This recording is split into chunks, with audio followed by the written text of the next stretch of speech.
Daku would like to know if you are developing continuous chromatography using batch chromatography data, what limits or factors do you apply to resin loading limits? Irina, is that one that you'd like to tackle? Since you're large on my screen, I'm putting you on the spot. No problem. I am looking for the question. I always like to read it.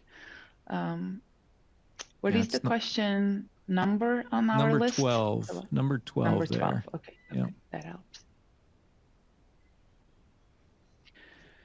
So some conservative colleagues put safety margins on safety margins. So I'll start from the beginning. When we determine capacity on a traditional chromatography, we do it the same way as we used to do it for batch. We look at breakthrough, and we're looking at a particular safety margin so we don't see the breakthrough. For continuous manufacturing, you have to think about two things. One is the titer change. In particular, if you're looking at the capture chromatography, once you move away from capture, all the concentrations are normalized if your capture operated as intended, which is you load your cycles to capacity every single time. So when we reach to a polishing chromatography, that concentration of the load might be already normalized. But the capture is not the case, it's more complex. So you need to know your titer frequently enough, and you need to determine that frequency in order to inform your chromatography skid what is the load amount to reach that capacity. And the second important factor is the hardware of your column. Mathematically, we know how to calculate how much volume, depending on the titer, needs to go to that column. But physically, you might be very limited to the hardware, in particular the diameters of your columns.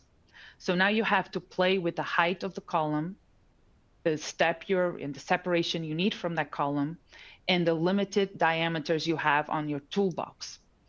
And you have to be consistent the way you're loading those columns. In our case, we operate dual column in a synchronized way.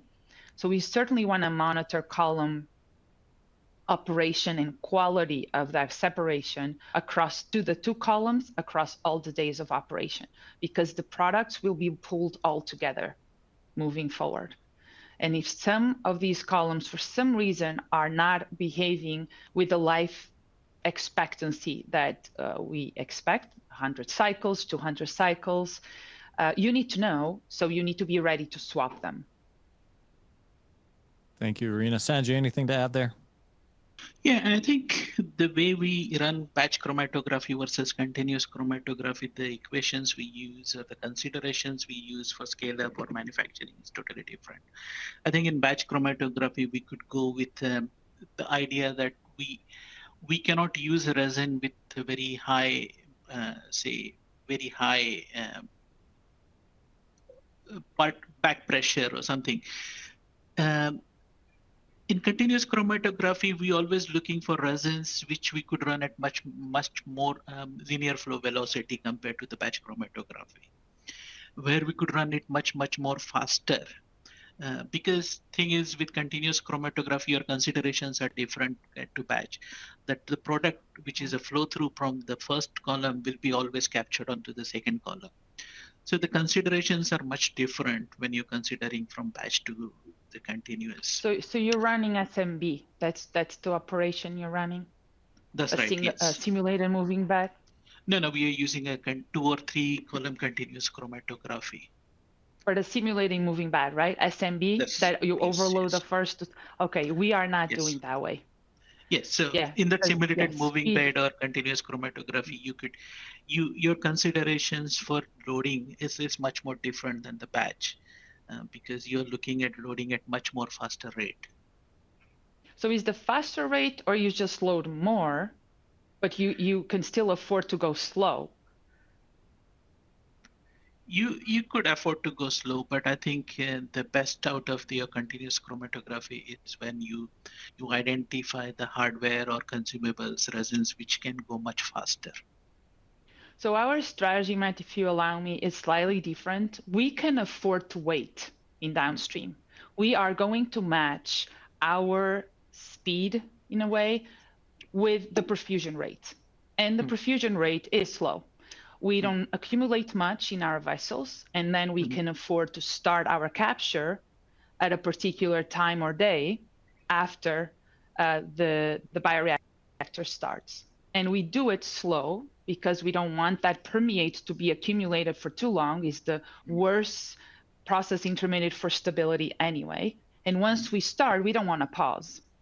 So for us, we go slow, we load slow, we might leverage the capacity, it might go higher because we're loading it slow. We synchronize the two columns, but they both operate the same way we operate in batch. So we only have to use the small safety factor that we already apply to make sure we don't have breakthrough. And then we bind any elute or we flow through with the same synchronization aspect, where our load phase needs to be longer than the sum of the time of all the other non-load phases. So these columns are always in synchronization, and the column that is being loaded in parallel with the column waiting to be loaded. So it's not, and so it doesn't overflow or overload. Yeah, we are investigating. Here. Yes, I think we are looking at continuous chromatography for fed batch bioreactors, not for the perfusion. Yeah. I think that's another strategy also. But you could use continuous chromatography for a fed batch or batch bioreactors also. That makes more sense. Yeah, absolutely. That's where and we then are you looking have at that vessel. evacuating. Yep. Yes, you're already got product which is all clarified, and you need to evacuate that product much more faster way compared to the batch chromatography. That's where our motivations are. Yeah, makes sense. One more related question that you may have answered in that back and forth you just had, but Amitava says, in a batch process, we do not usually measure product quality, e.g. aggregates. This is number 11 for your reference. We do not usually measure product quality, e.g. aggregate, prior to moving to the next chromatography step. Why would we need to measure this as real time for continuous manufacturing? Short answer, we don't, because we are great in doing process development. And we know exactly which parameters are critical and exactly what is the operational window. Absolutely not. So that's the short answer. A little bit longer answer is, it would be great though, if, and I heard this in another venue, if we don't have to do linear, we could do a linear gradient elution in the future. We could even accept variability on the bioreactor and have an at-line measurement to say, cut the peak here, cut the peak there. That's how you're going to pull it for this cycle. And it might be slightly different for the next cycle, or slightly different than 2 days from now. But that is a completely futuristic view. We're not ready, that I'm aware, to do that now. Sanjay, anything to add there? I agree with Irina. I think having a PAT tool or real-time measurement is always a plus, what we have, but it's always and how much process or online tool you could manage in a process, because that will make the process much more difficult to run in a manufacturing in terms of data analysis or manufacturing. So how much you'll have to always balance your what you got as online tools or continuous tools with what kind of a data you're getting and what kind of a data you're needed to have the process in control.